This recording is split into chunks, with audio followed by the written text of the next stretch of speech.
धन्यवाद। मैं पार्टी के वरीय नेता आदरणीय जना चौधरी जी का हार्दिक स्वागत करते हैं, अभिनंदन करते हैं।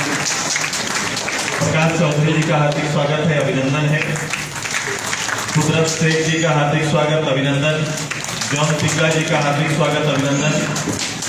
अधीर सिन्हा सेवानिवृत्त बैंक अधिकारी हैं, उनका हार्दिक स्वागत, अभिनंदन। फूल कुमारी देवी हमारी महिला नेत्री और जिला परिषद पूर्व सदस्य जी का हार्दिक स्वागत है, अभिनंदन है। प्रदीप जायसवाल जी का हार्दिक स्वागत है। मुकेश नायक जी का हार्दिक स्वागत है। संजीव कुमार सिंह जी का, काशी जी का, राजेंद्र खान जी का जो श्रमिक नेता है, और इन सबसे थोड़ा ज्यादा आप सभी महिला दीदियों का, नौजवान साथियों का हार्दिक स्वागत है, अभिनंदन और जोहार।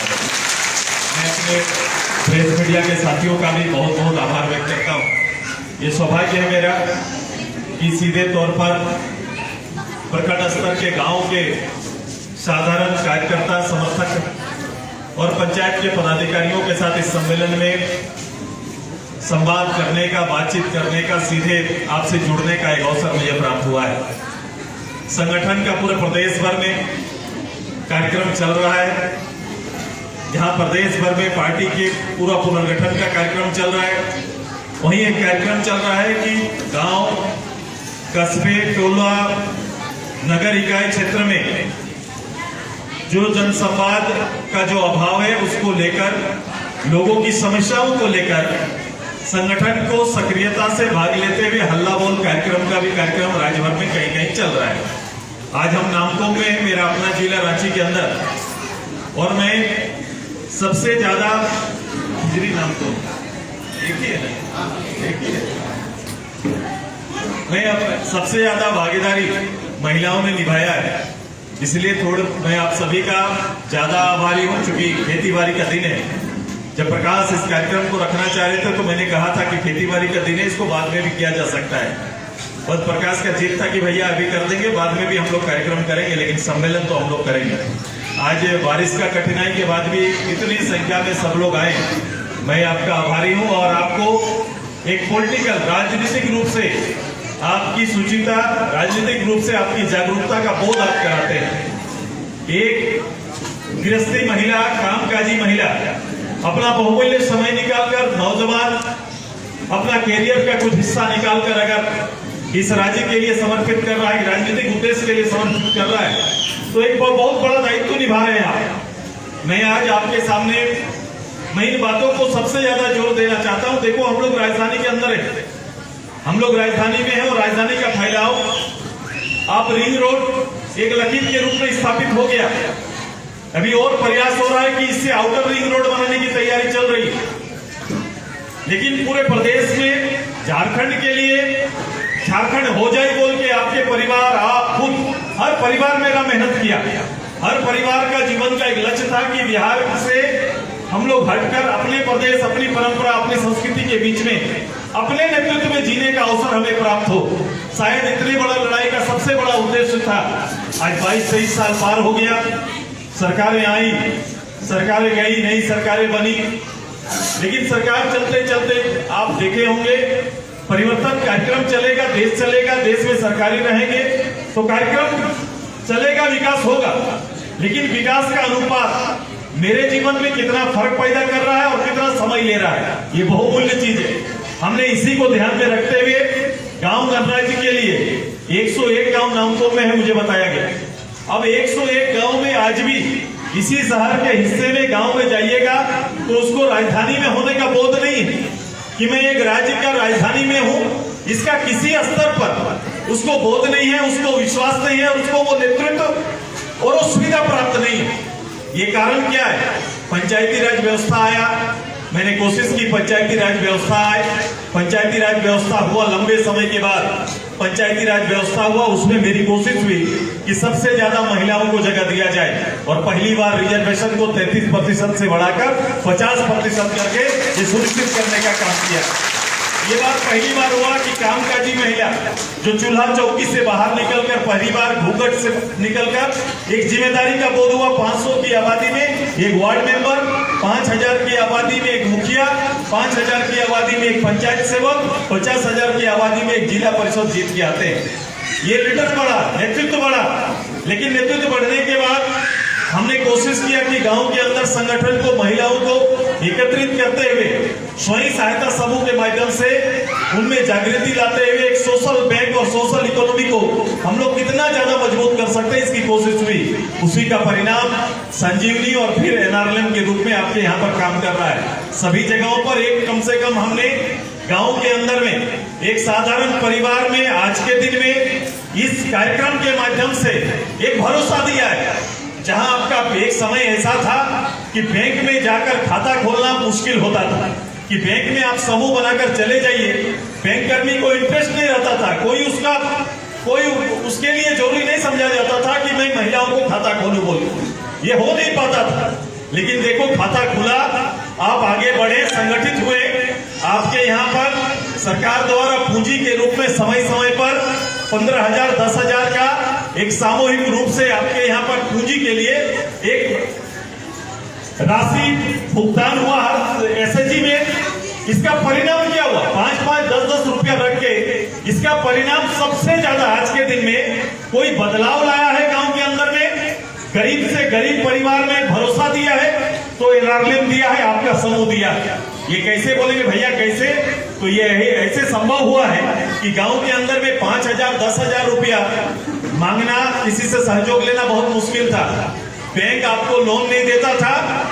आपके घर में आपात रात बिरात आपात अपने बच्चा का, परिवार का, हॉस्पिटल का सेवा, पढ़ाई के लिए जरूरत, शादी ब्याह का खर्चा, कभी भी किसी तरह का खर्च के लिए आपको किसी न किसी से उधारी लेना पड़ता था। अब ये चीज बदला है और ये संभव हुआ है कि आज के दिन में कोई गरीब परिवार, कोई दीदी परिवार ये इच्छा करे कि मुझे कल अपनी बेटी के एडमिशन के लिए 20,000 रुपया चाहिए, कल मुझे हॉस्पिटल के लिए 25,000 रुपया चाहिए, तो एट ए टाइम समूह में जाकर ग्राम संगठन में वो 20-25 हजार रुपया 1% ब्याज में प्राप्त कर सकता है। ऐसा संभव होता है। ये क्रांतिकारी बदलाव है, ये बहुत बड़ा बदलाव हुआ। आज भी बैंक का इंटरेस्ट, आप जाएंगे बैंक का इंटरेस्ट तो 9% से 11% है। आप सीधे तौर पर आप अपने बच्चों का जो पढ़ाई के लिए गवर्नमेंट को देना है, पढ़ाई का लोन बच्चों को नहीं मिलता है, आगे की पढ़ाई का लोन के लिए वो बच्चा तरसते रहता है, लोन नहीं मिल पाता है। लेकिन कम से कम ये सुविधा आपको प्राप्त हो। ये कौन किया? ये कार्यक्रम ने खुद से आपने तैयार किया। कार्यक्रम हम लोग ने बनाया, लेकिन ये तैयारी आपका खुद का है कि आपने ये साबित कर दिया कि विदाउट लोन कोई गिरवी रखे। मैं तो हमेशा बोलता था कि जमीन, धन क्या है आपका? या तो जमीन या गहना, ये दो चीज आपको कहीं ना कहीं गिरवी रखना पड़ता था। लेकिन आज किसी गांव में किसी साहूकार के यहाँ पर हमारे माँ बहन का न जमीन गिरवी रह रहा है परिवार का, न हमारा गहना गिरवी रह रहा है। ये ताकत और ये क्षमता हम लोग ने तैयार किया। ये कोशिश है, ये पॉलिटिकल प्लेटफॉर्म में मिले हुए अवसर का एक कोशिश हमारा है जो आपके जीवन में अंतर पैदा किया है। आने वाले समय में चुनौतियां कई है, कई चीजें चलेंगी, कई तरह के राजनीतिक वाद विवाद चल रहा है, लेकिन परिणाम नहीं पहुंच रहा है। आज के दिन में रांची पूरा इतना बड़ा राज्य, जिस प्रदेश की संभावना के बारे में घर में बैठकर बच्चा पढ़ने वाला, और आप भी सोचते हैं कि मेरे लिए मेरे प्रदेश में क्या हो रहा है, हर किसी के लिए मेरी तैयारी क्या है, आने वाले समय मेरे बच्चे पढ़ेंगे भी तो क्या होगा। सबसे पहले सबसे ज्यादा नुकसान हम सबसे ज्यादा गांव के आदिवासी, हमारा परिवार, हमारा एसटी एससी ओबीसी परिवार को सबसे ज्यादा नुकसान हो रहा है। आप बोलेंगे भैया कैसे नुकसान हो रहा है? मिलने वाले केवल सुविधा मात्र से, मिलने वाले क्रेडिट से, मिलने वाले सरकार के कल्याण विभाग का कुछ योजना से हम इतना बड़ा परिवार को उभार नहीं सकते हैं। आप हमारे उभारने का जो तरीका है उसको सरकार को बदलना पड़ेगा, और ये इसलिए नहीं हो पा रहा है, और मुझे जनरेशन कमजोर करने का तैयारी हो रहा है। आज के दिन में कोई भी कमजोर प्रदेश या राज्य आगे तब बढ़ा है जिस प्रदेश में शिक्षा का बेहतर सुविधा लोगों को दिया गया और हेल्थ का ज्यादा ध्यान दिया गया, वो प्रदेश आगे बढ़ा है। हम किसी एक परिवार को केवल 15 किलो अनाज, 20 किलो अनाज या 35 किलो अनाज मात्र से पेट पालना संभव हो सकता है। हम लोग पेट पाल सकते हैं, लेकिन आजीविका का कोई रास्ता हमारे लिए जब तक तय नहीं होगा, हम परिवार आगे नहीं बढ़ सकता है। ये निश्चित ये है कि गरीब का बेटा गरीब और उसका बेटा गरीब बनेगा, ये निश्चय किया हुआ है। वो यही गांव में तैयारी होता है। गांव में क्या खोजते हैं? लाल कार्ड नहीं है, लाल कार्ड नहीं है। मेरा बाप को भी लाल कार्ड था, मुझे भी लाल कार्ड होना चाहिए, और बेटा भी पढ़ाई नहीं हुआ तो बेटा को भी लाल कार्ड चाहिए। तो पूंजी हो गया मेरा कि 35 किलो अनाज खाली मिलेगा। क्या इसी के लिए राज्य? क्या ही मेरा तैयारी है? यही राज्य की तैयारी है, यही हमारा पॉलिटिक्स है। और इसी पॉलिटिक्स को आगे बढ़ाने के लिए हम सब मिलकर क्या काम कर रहे हैं? हमारी तैयारी जनरेशन ग्रोथ का होना चाहिए, पूरा हमारा जनरेशन आगे ग्रोथ करे, और उसकी तैयारी स्कूल से शुरू होता है। जब मेरे बच्चों के लिए बेहतर विद्यालय होगा, विद्यालय में टीचर होंगे, तब जाके ये संभव हो पाएगा। लेकिन आज के दिन में इसी नाम को राजधानी के अंदर आप निकल के देख लो तो आप मिडिल स्कूल 1 to 5 स्कूल में एक पारा टीचर दिखेगा। 1 to 5 जहां चल रहा है, पढ़ाई कौन कर रहा है? सरकारी विद्यालय में किसके बच्चे पढ़ते हैं? सरकारी विद्यालय में ST SC OBC का ही बच्चा आपको मिलेगा, कोई दूसरा बच्चा आपको नहीं मिलेगा। मिलेगा क्या कोई दूसरा बच्चा? कोई दूसरा बच्चा आपको नहीं मिलेगा, 1% भी दूसरा बच्चा आपको वहां नहीं मिलेगा। अब बताओ, वहां टीचर ना देना, वहां टीचर का ना होना सबसे बड़ा अपराध शुरू हो जाता है कि हमारे साथ जनरेशन ग्रोथ करने में बाधा आ रहा है। अब जो बच्चा प्रारंभिक विद्यालय में टीचर नहीं रहेगा तो वो विद्यालय खिचड़ी विद्यालय हम लोग बोलते हैं। क्या बोलते हैं? वो बच्चों को खाली रोक के रखना है। अभी सरकार क्या करती है कि बच्चे रुके रहे, खाली ध्यान उसका बच्चों को इस विद्यालय में रोकने का है। माँ बाप तो काम करने चले जाते हैं, लेकिन विद्यालय में ये सोचकर कि बेटा स्कूल गया, बेटी स्कूल गई, लेकिन 1 to 5 में पढ़ाई नहीं रखेंगे। वो पास स्कूल, फिर 8 तक में भी खिचड़ी चल रहा है, और 10 तक का पास स्कूल कर दिया गया है। पास स्कूल मतलब कोई फेल नहीं करेगा। आज के दिन में, आगे आपके समय डर रहता था कि फेल कर जाएंगे, घर आएंगे, बाबा क्या बोलेंगे, माँ क्या बोलेगी, भैया क्या बोलेंगे। ये पहले डर था आप लोग को, लेकिन आजकल डर है क्या? नहीं है। जब बिना पढ़े पास हो रहे हैं तो पढ़ने की क्या जरूरत है? ये बिना कंपटीशन में इसको डाल दिया। और कहीं ना कहीं हमारा ग्रोथ, हमारा जो डेवलपमेंट होना चाहिए पढ़ाई में, जो ज्ञान हमें प्राप्त होना चाहिए, उससे हम लोग वंचित रह जा रहे हैं। और ये वंचित किसको कर रहे हैं? इस राज्य का मूल लोगों को वंचित करने का काम किया जा रहा है, और ये एक षड्यंत्र है। आज के दिन में देखो, मैट्रिक जो बच्चे आपके पास कर गए, मैट्रिक जितना बच्चा पास किया इंटर का के लिए, उतना हमारा +2 विद्यालय है क्या? सरकार का पढ़ाई का चीज ही नहीं है।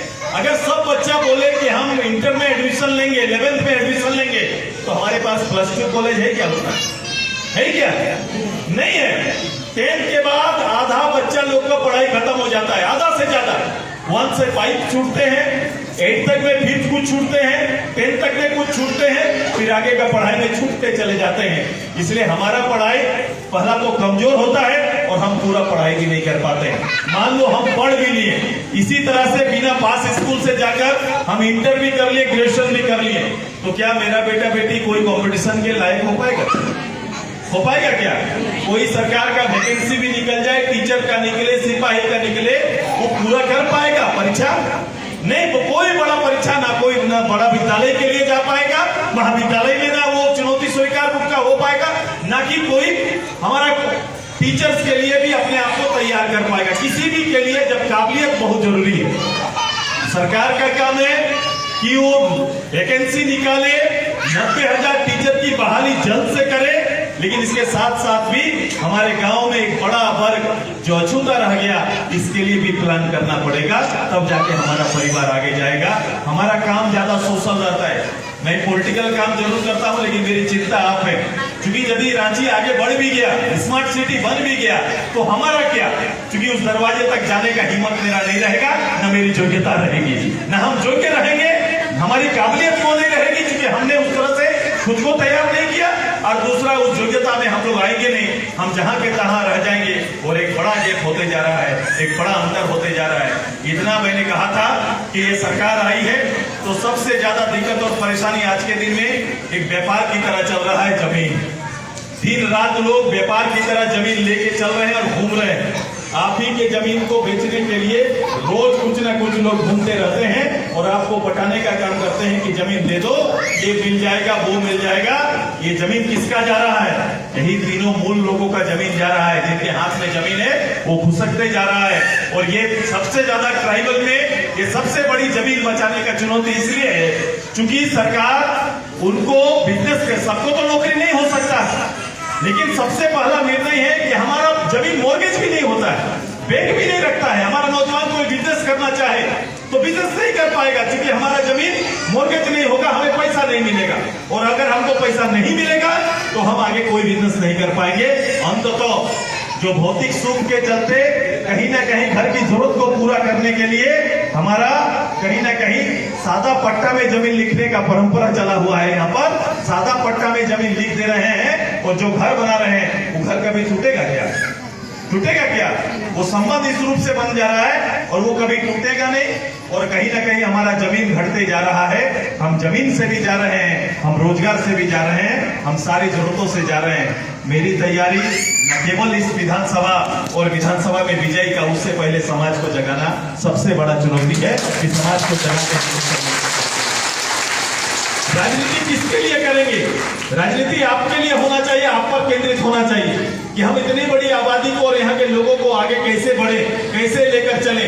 सबसे ज्यादा कोशिश इसके ऊपर होना चाहिए। और हम लोग भविष्य में जो तैयारी करेंगे, मैं आपके साथ, हम लोग अभी कार्यक्रम, पूरा पार्टी का कार्यक्रम, 1 लाख पदाधिकारी बनाने का कार्यक्रम चल रहा है। नामकोम का भी 101 गांव में ये दायित्व आपको लेना है और हमने बराबर का जिम्मेदारी दिया है। हमारी पार्टी में केवल कार्यकर्ता यूथ नहीं दिखेंगे, जितना यूथ उतनी महिला भी दिखती है और महिला ज्यादा दिखती है हमारा, क्योंकि हमने उनको पॉलिटिकल राजनीतिक रूप से जागरूक करने का तैयारी हम लोगों ने किया है। हम चाहते हैं कि बेहतर रूप से आप आगे आए, आपने लीडरशिप का ग्रोथ हो, आपने समझ बढ़े, ताकि समाज को नई दिशा में हम लोग ले जा सके।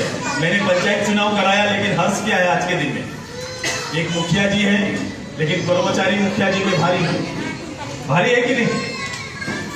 बताओ, भारी है कि नहीं? बताइए। कर्मचारी तय करता है ना कि आवास किसको मिलेगा।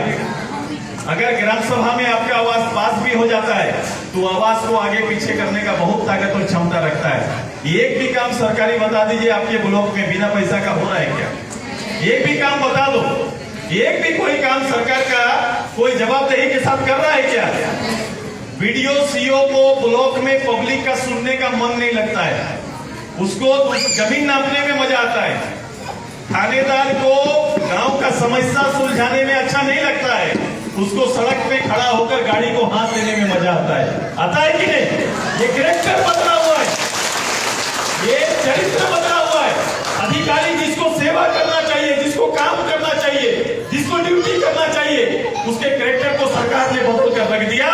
सरकार झूठ और रात में लूट करा रही है, यही सरकार दायित्व निभा रही है, यही दायित्व का निर्वहन कर रही है।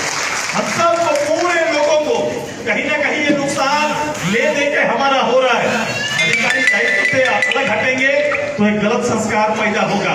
कभी भी रिस्पॉन्सिबिलिटी एक टीचर पढ़ाएगा नहीं, एक कर्मचारी सेवा नहीं करेगा, ग्राम सेवक सेवा नहीं करेगा, वीडियो कभी गांव ग्राम सभा में नहीं बैठेगा।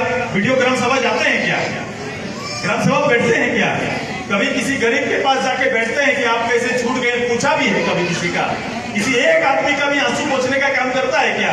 वो मनरेगा योजना के अंदर कहां से कितना लूटा जाए, यही बैठ के वहां पर ब्लॉक में तय होता है, यही जवाबदेही निभाने का काम करते हैं। ये एक गलत रूप में, गलत धारा में पूरी व्यवस्था जा रही है और इसको रोकने के लिए आपको सशक्त होना पड़ेगा, मजबूत होना पड़ेगा और सक्रिय भी होना पड़ेगा। सक्रिय होना पड़ेगा, क्योंकि हम सभी लोग अगर सक्रिय नहीं होंगे, ऑर्गेनाइज होना, पहले संगठित होना, सक्रिय होना, विषय पर चलना। ऐसे ही हम किसी के लिए नहीं बोल रहे हैं, लेकिन अगर ब्लॉक खराब है तो उसको बर्दाश्त भी नहीं होगा। मैं आपसे आग्रह करता हूं कि प्रखंड में चलने वाली योजना और उसके अंदर अनियमितता जितना हो रहा है, उसके खिलाफ में आपको एकजुट होकर हल्ला बोल ब्लॉक के अंदर करना पड़ेगा। ये तैयारी आप करिए, आपको तय करना पड़ेगा। वो आपका नुकसान, आपके बच्चों का नुकसान, भविष्य का नुकसान कर रहे हैं, तो इसके लिए खड़ा पड़े रहेगा। कुछ लोगों को तो आगे आना पड़ेगा। जैसे देश की सुरक्षा के लिए सैनिक जाते हैं, पॉलिटिकल वर्कर वही काम है, वही दायित्व है कि आपको जागरूक होकर अपने गांव भर लोगों को कहीं न कहीं संरक्षण देना होगा, बचाना होगा और एक नई दिशा देने की तैयारी आप सबको करना है। मैं जुड़ूंगा आपके साथ, मेरा लगातार कार्यक्रम हो, मैं हमेशा पब्लिक के बीच रहना चाहता हूँ। मैं अपने कोशिश करता हूँ कि क्या अंतर ला पाए, कितना ज्यादा बदलाव ला पाए, ये कोशिश हमारा मेरा रहता है। लेकिन उसके साथ साथ मैं समय देना चाहता हूँ नामपुर के अंदर भी। मैं आग्रह करूंगा मेरे सारे शीर्ष नेताओं का, केवल विधायक एमपी के बारे में मत सोचो, सोचो कि समाज में जहर कौन घोल रहा है उसका प्रतिकार करने की ताकत लेके आओ। ये लाना पड़ेगा, नहीं तो हर आदमी अलग अलग दिशा में लोगों को ले जाता है। कोई आदमी कुछ बोलेगा, कोई कुछ बोलेगा, कोई कुछ बोलेगा। बताओ, राजधानी राजधानी में हम लोग हैं, रांची में है, रांची का जो वातावरण होना चाहिए, जो स्थिति होना चाहिए, वो हम लोग एक लेबर स्टेट, हमारा 12 लाख लोग इस राज्य से बाहर काम करने के लिए गया है। और गांव के परिवार में देखोगे 5 साल 10 आदमी वहां गया है। हमारा ड्यूटी क्या है? गांव से एकदम सीधा मेरा बॉर्डर से वहां से लेकर चाहे बुंडू तमाड़ से लेकर कोई भी गांव से हमारा लेबर खाली सवेरे गाड़ी में भर कर आता है और कटटोली चो, कचहरी चो, सब जगह कुदाल और ढेंटा लेके खड़ा रहता है। हम किस लिए जाते हैं कि काम मिलेगा तो काम करेंगे, नहीं तो फिर टिफिन लेके घर वापस आ जाएंगे। यही तो करते हैं हम लोग, यही तो काम मेरा रह गया है। हम लोग के बारे में, हमारी सुरक्षा के बारे में, हमारा गारंटी रोजगार के बारे में किसी तरह का प्लान नहीं है। बहुत काम करने की जरूरत है, इसमें नेतृत्व का जरूरत पड़ेगा। देखो, एक पंचायत को ठीक करने के लिए 10 महिला 10 नौजवान को ठहरना पड़ेगा। छोटी छोटे लाभ और सुविधा में अपने आप को हिलाना नहीं पड़ेगा। कभी कभी लोग छोटा छोटा लाभ में भी दिन रात में तो तंग हो कि नौजवान अपने ही परिवार का जमीन बेचने के लिए लगा हुआ है। अरे जिसका बेच रहे वो भी भाई है, उसका जनरेशन छोटा बच्चा है, कल बड़ा होगा वो देखेगा कि मेरा बाप का तो 5 एकड़ था, जब बड़ा हो जाएगा तब देखेगा कुछ भी नहीं बचा। पैसा आने के बाद हम लोग क्या भौतिक सुख में जा रहे हैं? हो रहा है क्या? तुरंत घर बनाओ, पैसा आया तुरंत घर बनाओ, 4 चक्का गाड़ी लो, 2 गाड़ी लो, मोबाइल होना चाहिए। केवल इस सुविधा पर हमारा सारा पैसा देखिएगा 5 साल में खत्म हो जाता है। हमको जो घर हम लोग बना रहे हैं उसका पोचड़ा करने का ताकत नहीं होगा। अभी तो पूरा देख रहे हैं कि ये लगाओ, टाइल्स लगाओ, ये लगाओ, हो रहा है ना। अगर सही रूप से नहीं करेंगे ना, देखना एक समय ऐसा आएगा कि घर का पोचड़ा नहीं कर पाएंगे। होगा कि नहीं बताइए? क्योंकि मूलधन बेचने के बाद बचेगा क्या? इनकम नहीं होगा तो घर बचेगा क्या? बहुत बचत की पूंजी आप है, 1-1 रुपया बचा के आप लोग काम करते हैं। अब बाजार 100 रुपया लेके जाते हैं, हम बोलते हैं उसमें भी आप कोशिश रहता है महिलाओं का 20 रुपया बचा के लाए अपना बेटा बेटी के लिए। रहता है कि नहीं बोलिए? ये कोशिश आपका रहता है। और वही पुरुष वर्ग का सबसे ज्यादा दिक्कत है, 100 लेके जाएगा और 150 का खर्चा करके आएगा, 50 उधारी करके आएगा। आता है कि नहीं आता है बोलिए? वो उसको भेजिएगा, 50 उधारी करेंगे, आप जाइएगा 20 रुपया बचा के आप आते हैं। ये अंतर है महिला नेतृत्व में, उसमें अंतर है। तो इस लीडरशिप को गांव तक जाइए। और हमारी परंपरा के नाम पर शराब का सेवन और इसका पूरा आजादी, शराब का सेवन है इसका पूरा आजादी कि वो उनका काम, कुछ लोगों का ऐसा लगता है धर्म है एक कि ना पीने से धर्म तो खराब हो जाएगा, ऐसा लगता है। तो गांव के अंदर उन नए नौजवान लड़कों को ये 14 साल 15 साल 16 17 साल जब खेलने कूदने का समय है, जब उसे ताकत मिलना चाहिए, जब उसको शक्ति मिलना चाहिए, उस समय वो कहीं ना कहीं ये 20 रुपये ये सेवन करके कहीं ना कहीं हमारा जनरेशन को कमजोर हो रहा है। हो रहा है कि नहीं हो रहा है? बहुत काम है, बहुत दायित्व है। केवल एक काम पॉलिटिक्स का है नहीं, एक काम केवल जिंदाबाद करने से क्या कल्याण हो जाएगा क्या? इसलिए सबसे ज्यादा कल्याण कि हम दिमाग से जागे, हम मन से जागे। आजसू पार्टी के फ्रंटलाइन लीडर सारे जुआ है। अभी सारे नौजवानों से मेरा आग्रह है कि पार्टी आपसे मेहनत चाहता है, पसीना चाहता है। ये पसीना बढ़ाइएगा जितना, पार्टी उतना आगे बढ़ेगा। पार्टी में ताकत और क्षमता बढ़ी है, कहीं कमी नहीं हो सकता है। हम बैठेंगे, सोशली बैठेंगे, सामाजिक रूप से बैठेंगे, ग्राम सभा में बैठेंगे। जितना ज्यादा लोगों के बीच बैठिएगा, आपका ताकत और क्षमता उतना बढ़ते जाएगा। इसकी तैयारी सबको मिलकर करिए। हम लोग तैयारी करेंगे यहाँ से हर जगह पर। हम लोग अक्टूबर का पहला सप्ताह पूरे राज्य के हर गांव का प्रतिनिधित्व को एक जगह बुलाने की तैयारी चल रही है पूरे राज्य में। मैं कल डाकरगंज जाऊंगा, मैं हर जिला का भ्रमण अभी कर रहा हूँ। एक राजनीतिक शक्ति तैयार करो, एक राजनीतिक ताकत लाओ। संगठन बन गया, सारा चीज तैयार हो जाएगा, सारा दिशा मिल जाएगा। और एक अच्छा नेतृत्व चाहिए। मैं कहा सब सरकार बना जी, सबका सरकार बनाना। पहले तो कम दिन का सरकार बनता था तो लोग बोलते थे कि भाई सरकार 14 महीना 15 महीना 17 22 महीना में गिर जाता था। 5 साल का सरकार होना चाहिए। ये 5 साल का ये दूसरा सरकार चल रहा है कि नहीं? ये सरकार पब्लिक को बोल के क्या आएगा? ये सरकार बोला कि नौजवानों को अगर हम नौकरी नहीं दे पाएंगे तो ग्रेजुएट लोग को 5,000 और 7,000 रुपया देंगे। दे रहे हैं क्या? मिल रहा है क्या? महिलाओं को चूल्हा खर्चा 2 रुपया देंगे, आ रहा है क्या? ऐसा कुछ हो रहा है क्या? पूरा पढ़ाई का लड़कियों का खर्चा हम उठाएंगे, ऐसा हो रहा है क्या? हमारा आरक्षण बढ़ा क्या? नियोजन नीति, स्थानीय नीति बना क्या? बना है क्या? अभी तक नहीं बना। अखबार में डेवलपमेंट दिखता है, अखबार में नौकरी रोज सवेरे बढ़ता है। रोज सवेरे उठिएगा, अखबार में आपको नौकरी दिखाई देगा। 25,000, 30,000, 5,000, 40,000 ये नौकरी रोज अखबार में 3.5 साल से सरकार निकालते रहा है। ये सरकार अखबार में दिखने वाला और पोल खूंटा में टंगने वाला सरकार है। विकास को ये लोग पोल खूंटा में टांग के रख दिया है। यही सरकार चल रहा है। ये समय आया है कि सरकार को जवाब देना, गांव की जवाबदेही लेना और इस झारखंड को इसे उचित जगह पर स्थापित करने के लिए लगातार संघर्ष करना, यही आज का दायित्व है, यही आज का काम है। और इस सम्मेलन का सबसे बड़ा उद्देश्य ये है कि जिम्मेदारी लेना। जिम्मेदारी लेंगे ना, लीजिएगा ना जिम्मेदारी। हम अकेले चल के इतना करते हैं, इतना चीज सोचते करते सबको मिलाते हैं। आप लोग लीजिएगा ना थोड़ा थोड़ा। 1-1.5 साल तक हम लोग साथ में लगातार काम करेंगे ना, करिएगा ना सबको। ऐसे नहीं, जोर से लड़का लोग, इन लोग से कम आवाज देते तो महिला लोग बोलो, सब तैयार हैं? लड़का लोग बोलिए। अभी लगा कि हारना नहीं चाहिए, इसीलिए जोर से बोला है।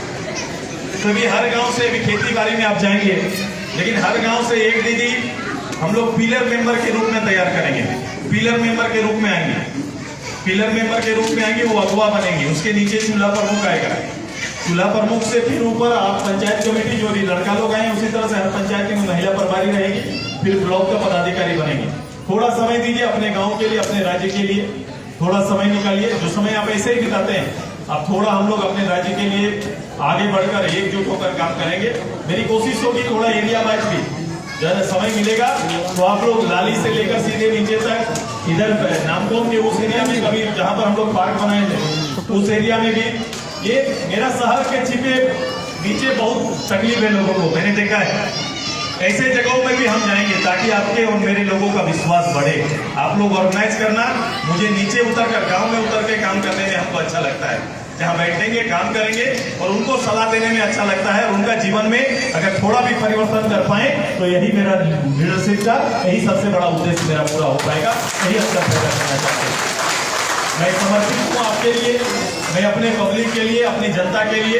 और खुद को खाली क्रियाशील रखिए। समय के अनुसार सारे लोग, चूंकि मोबाइल आजकल आ गया है, मोबाइल से कनेक्शन हम लोग तैयार करेंगे, कनेक्ट रहेंगे।